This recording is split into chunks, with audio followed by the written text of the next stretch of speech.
Hello, and welcome back to TNC.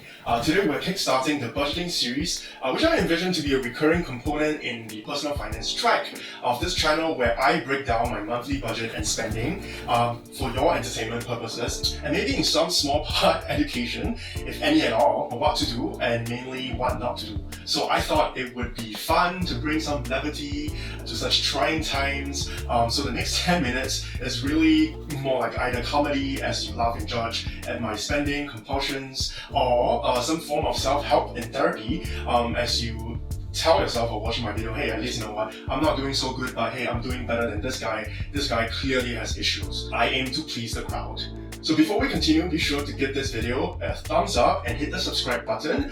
These two things will really help my small and young channel to grow, and it will really help with me in putting out new and regular content that will be relevant and useful for you. So this series is really inspired by CNBC Makeit's Millennial Money. So I've linked their channel down below in the description box. Go check them out. I found the entire series very entertaining, and some are really good, some are really bad. So you see like a whole spectrum of financial prudence and imprudence. So obviously I'm overflowing in creativity right here, which is why this series is called Millennial Budget. Like surprise, surprise. So like I've mentioned in my introductory video, which I've linked in the description box below and up here, it's kind of like my own personal finance diary as I track my progress over time. So my aim here is neither, endless self-deprecation or excessive flexing, but it's more meant to reflect my own failures and successes and development over time, to show exactly how I sustain myself and live as openly as possible, so that whoever's watching this video and liking this video and subscribing to my channel, hint hint,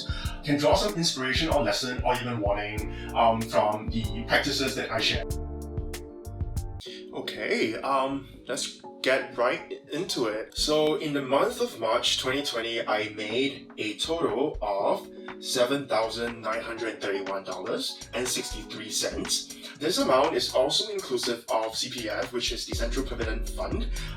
In the future, I will put out videos about how the CPF is calculated, what the CPF is, and its the three components. I wouldn't go into great details in this video, but I do want to say that the numbers that I have here includes $7,640 of projected annual voluntary top-up before the end and the close of this financial year. This is on top of the compulsory contributions. Out of this amount of $7,931, about 40% actually goes into my three CPF accounts. Every month, about $1,955 or 25% goes into the ordinary account, $510 or 6% goes into my special account, and $680 or 9% goes into my MediSave accounts. So the next big component of my monthly budget is the Supplementary Retirement Account, or the SRS.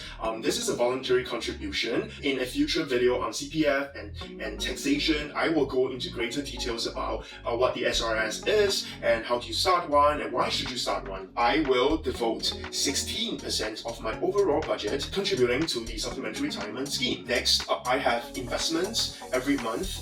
So this is the only variable component in my monthly budget. Whatever I decide to invest every month is really whatever's after my routine monthly spending. So in this case, what was left after deduction from every other component in this budget is $1,128.34 into my investments. Again, in a future video, I will be talking about my passive investing strategy. Month, I'm not very happy with how much I'm putting into my investments. I wish next month I will be able to put in more money into my stock positions, but for this month it is about $1,100. The next component is my health and life insurance. So currently I am paying about $3,500 of yearly premium, which averages out to be about $291.64 every month, or 4% of my monthly budget. This is actually really low. Your insurance premium should be about 10 to 15% of your annual budget. Another video down the road, I will be dissecting the type of coverage I'm having. My effective tax rate is actually 0.75%. I'm paying on average $40.41 every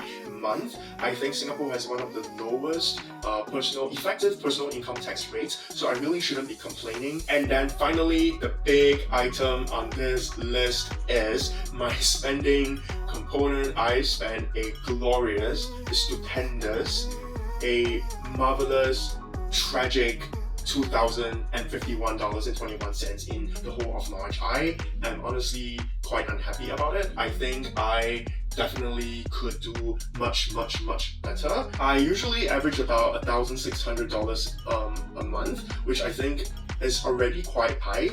Most of the people around me that I've spoken to probably don't hit 1,100 or 1,200 every month. So 1,600 is already like a quarter higher. And then on top of that, this month I spent an additional $400. Let's break it down. Let's dive deep into my spending compulsions. Y'all can be my therapist.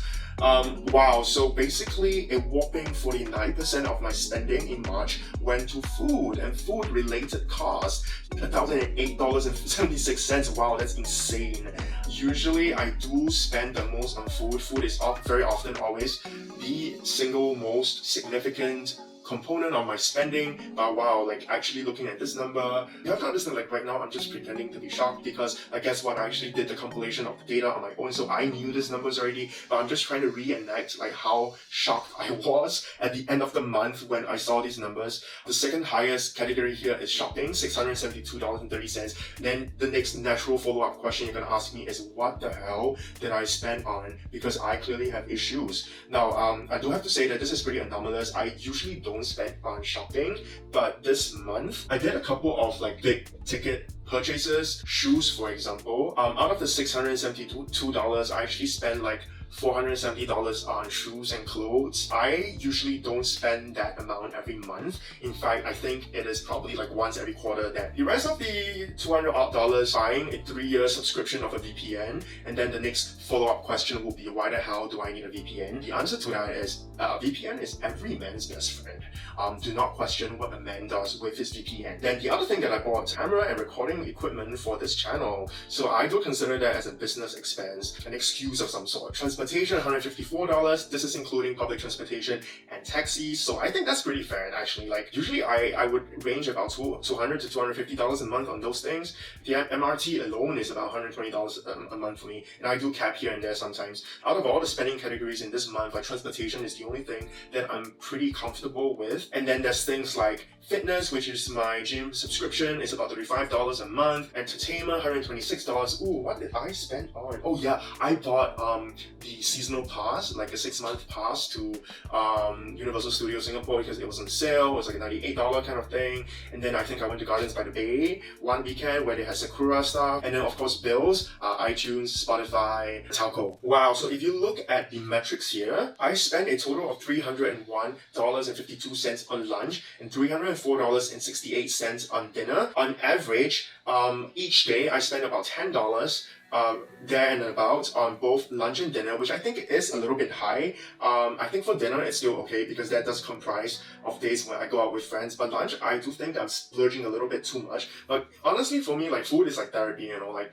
I rather spend $300 a month on food and keep myself happy and healthy and like sane and operational than going to therapy and counseling for like $250 per hour. Oh god. Okay, so snacks and others. So okay, to be fair, I do put breakfast under this. I spent $190, which is a little high, I think, and then $78 on coffee, woof, and $134 on bubble tea, excellent. Obviously, as you can tell, within my food, which obviously on its own is it is the biggest component of my spending, you can tell that there's a lot of fat to trim. So my lunch cost per day honestly can go down by as much as like 30 to 40%, which will actually save me about $120 or so. That's a lot actually. That alone will lower my monthly cost down to about $1,900. And then, oh my god, I spent $200 on like snacks and breakfast. That's insane. If I were to cut that by half, I would save another $100. If I were to cut my bubble tea and coffee by half, that's another $100. Just a very rough preliminary cut of these 3 things, I would have been able to decrease my spending by a whopping $300 down to $1,700. Shopping expenses, usually if that's non-existent, oh my god, I would be around $1,100 or $1,200, which is I think pretty normal for working it out. So if you look at the graph, you can tell that before the 11th was really where a bulk of my spending was, and then you can tell sometime over the weekend on the 11th of March, I kind of like, the panic kind of set in, and from then on, there are a couple of days with high spikes, but everything else has been a lot more controlled and tamed. Over the course of the month, my month to date, or the MTD daily average, has been decreasing, so that's good. It did, however, peak at the start of the month where a lot of things were due, and then during the second week of March, like around 7th of 9th of March, like, whoa, I was incurring a lot of costs there. I only started tracking my expenses on spreadsheet transaction by transaction starting in March. Previously, I was using this accounting app, this budgeting app called Seedly. I quite enjoy it. It's very user-friendly, it's very simple. It helps you categorize your spending according to cards, according to spending categories. So everything's very, very user-friendly, very beginner-friendly. So do check them out if you feel like the whole spreadsheet affair is too much for you. I do have to say that Seedly app is probably a lot more convenient because I can just walk around. Whenever I incur a transaction, I will just write it down in my phone on the app itself. The only reason why I've switched to spreadsheet is actually for this video and for the channel and for this series, probably the biggest drawback for me for the Seedly app is the fact that I cannot see any detailed analytics about the way I spend. Going through my March budget is really two things. The first thing is that small things add up and you don't realize that they add up. They creep up on you every day, one bubble tea, one coffee here and there. You might think, what, every time I tap or swipe my card, it's like $5 or $6, but it does add up over time. Well, the second thing is that I think the practice of looking at my transaction by transaction in a spreadsheet really helps put things into perspective about what kind of expenses I'm incurring that I really don't need. Do I really need to drink a bubble tea every single day? I'm guessing like the answer is probably no. Do I really need to buy 2 pairs of shoes? Despite the fact that being at home is really bad for your mental health, the lockdown is forcing me not to go out intentionally and spend money just for the sake of it without really needing to spend money. One good thing that might come out of this whole shutdown for me personally is resetting my finances. Really looking forward to what a dramatic decrease in April might look like for me. The whole point of this video and the series is to really collect data on myself and sharing it with y'all. So I really hope everybody enjoyed this video, and if you have, don't forget to hit the like button and click subscribe, and let me know in the comments below what are your biggest spending sins you really want to work on. So stay tuned and subscribe, that's very important for future updates. So I have a couple of videos coming up about budgeting tools and how you can actually create a spreadsheet like what I've done in this video. So do look out for that. But once again, thanks for tuning in and see ya.